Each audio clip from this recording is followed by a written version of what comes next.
Hi friends, welcome back to Sajna's kitchen. ഇന്ന് ഞാൻ ഒരു ക്രിസ്പി പൊട്ടറ്റോ സ്നാക്കാണ് തയ്യാറാക്കുന്നത്. അപ്പോൾ ടേസ്റ്റ് ആയിട്ട് ഇതെങ്ങനെ തയ്യാറാക്കാൻ നോക്കാം. അപ്പോൾ അതിന് വേണ്ടി ഞാനൊരു വലിയൊരു പൊട്ടറ്റോ എടുത്തിട്ടുണ്ട്, ഉരുളക്കിഴങ്ങ്. അത് നന്നായിട്ട് പുഴുങ്ങി തൊലിയൊക്കെ കളഞ്ഞ് ഇതുപോലെ നന്നായിട്ട് ഉടച്ചെടുത്തിട്ടുണ്ട്. കട്ടയൊന്നും കെട്ടാത്ത രീതിയിൽ വേണം നമ്മൾ ഉടച്ചെടുക്കാൻ. അതിന് ശേഷം നമുക്ക് ഇതിലോട്ടേക്ക് ഒരു മുട്ട ചേർത്ത് കൊടുക്കാം.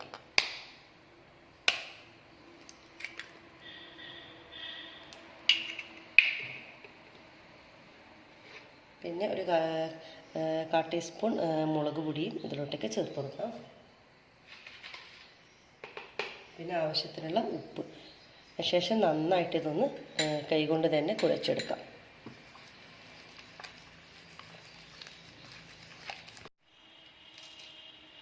ഇനി 1 ടേബിൾ സ്പൂൺ കോൺഫ്ലവർ ചേർത്ത് കൊടുക്കാം. ഇത് നന്നായിട്ട് ഒന്നും കൂടി ഇത് നന്നായിട്ട് കുഴച്ചെടുക്കാം. നല്ല സ്മൂത്തായിട്ട് കുഴയ്ക്കണം. നല്ല ഒരു സ്മൂത്തായിട്ടുള്ള ഒരു ബാറ്റർ നമുക്ക് കിട്ടിയിട്ടുണ്ട്. ഇനി നമുക്കിതൊരു പാനിൽ എണ്ണ ഒഴിച്ചിട്ട് നമുക്കിത് എങ്ങനെ ഫ്രൈ ചെയ്ത് നോക്കാം. ഒരു പാലിൻ്റെ കവറിലോട്ടേക്ക് നമുക്കിതുപോലെ കുറച്ച് ബാറ്റർ ഒഴിച്ചു കൊടുക്കാം. അതിനുശേഷം ഇതിൻ്റെ അടിയിൽ ഒരു ഓൾസ് ഇട്ട ശേഷം നമുക്കിതുപോലെ ചൂടായ എണ്ണയിലോട്ടേക്ക് ഇതുപോലെ സ്പ്രെഡ് ചെയ്ത് കൊടുക്കാം.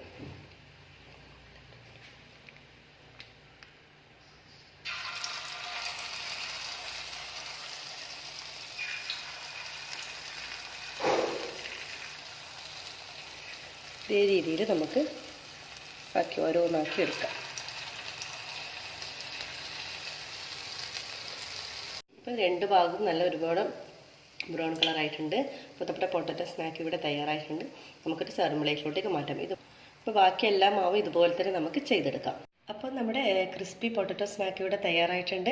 നല്ല ടേസ്റ്റാണ്. ഇതുപോലെ സോസിൻ്റെ കൂടെ കൂട്ടി കഴിക്കാൻ നല്ല ടേസ്റ്റാണ്. കുട്ടികൾക്കൊക്കെ വളരെയേറെ ഇഷ്ടപ്പെടും. ഇത് നല്ല പുറം നല്ല ക്രിസ്പിയും ഉള്ളിൽ നല്ല സോഫ്റ്റുമാണ്. അപ്പോൾ നല്ല ടേസ്റ്റാണ്. ഉരുളക്കിഴങ്ങൊക്കെ കഴിക്കാൻ മടിയുള്ള കുട്ടികൾക്കൊക്കെ ഇതുപോലെ സ്നാക്ക് ഉണ്ടാക്കി കൊടുത്താൽ തീർച്ചയായും അവർ കഴിക്കും. അപ്പോൾ എല്ലാവരും തന്നെ ട്രൈ ചെയ്ത് നോക്കണം. ഫീഡ്ബാക്ക് അറിയിക്കുക. താങ്ക്